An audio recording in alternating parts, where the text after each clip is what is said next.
ವೀಕ್ಷಕರೇ, ಇದೀಗ ಬಂದ ಸುದ್ದಿ, ಖ್ಯಾತ ನಟಿ ಶುಭಪುಂಜಾ ಅವರ ತಾಯಿ ಸಾವನ್ನಪ್ಪಿದ್ದಾರೆ. ಹಾಗಾದ್ರೆ ನಟಿ ಶುಭಪುಂಜಾ ಅವರ ತಾಯಿ ಸಾವನ್ನಪ್ಪಲು ಕಾರಣವೇನು ಮತ್ತು ಈ ಬಗ್ಗೆ ಖುದ್ದು ನಟಿ ಶುಭಪುಂಜಾ ಅವರು ಹೇಳಿದ್ದೇನು ಎಂಬ ಸಂಪೂರ್ಣ ಮಾಹಿತಿಯನ್ನು ಈ ವಿಡಿಯೋದಲ್ಲಿ ನೋಡೋಣ ಬನ್ನಿ.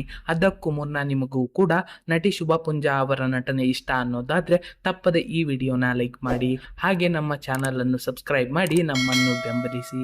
ಹೌದು, ನಟಿ ಶುಭಪುಂಜಾ ಅವರು ಚಿತ್ರರಂಗದಲ್ಲಿ ಸತತ 15 ವರ್ಷಗಳ ಕಾಲದಿಂದ ಸೇವೆ ಸಲ್ಲಿಸುತ್ತಿದ್ದಾರೆ. ಆದರೆ ಇದೀಗ ಅವರಿಗೆ ಆಘಾತ ಉಂಟಾಗಿದ್ದು ಅವರ ತಾಯಿ ವಿಧಿವಶರಾಗಿದ್ದಾರೆ. ನಿನ್ನೆ ರಾತ್ರಿ ಶುಭಪುಂಜಾ ಅವರ ತಾಯಿ ಅಗಲಿದ್ದಾರೆ. ಅಮ್ಮನ ಅಗಲಿಕೆ ಬಗ್ಗೆ ನಟಿ ಶುಭಪುಂಜಾ ಸೋಷಿಯಲ್ ಮೀಡಿಯಾದಲ್ಲಿ, ಅಮ್ಮ, ನನ್ನ ನೀನು ಯಾಕೆ ಬಿಟ್ಟು ಹೋದೆ? ನೀನು ಇಲ್ಲದೆ ನನಗೆ ಜೀವನವಿಲ್ಲ. ನಿನ್ನ ಬಿಟ್ಟು ನನಗೆ ಬದುಕಲು ಸಾಧ್ಯವಿಲ್ಲ. 24 ಗಂಟೆ ನಿನ್ನ ಜೊತೆ ಇರುತ್ತಿದ್ದೆ. ಈಗ ನಾನು ಏನು ಮಾಡಲಿ? ಎಲ್ಲಿ ಹೋಗಲಿ? ಯಾರಿಗೋಸ್ಕರ ವಾಪಸ್ ಮನೆಗೆ ಬರಲಿ?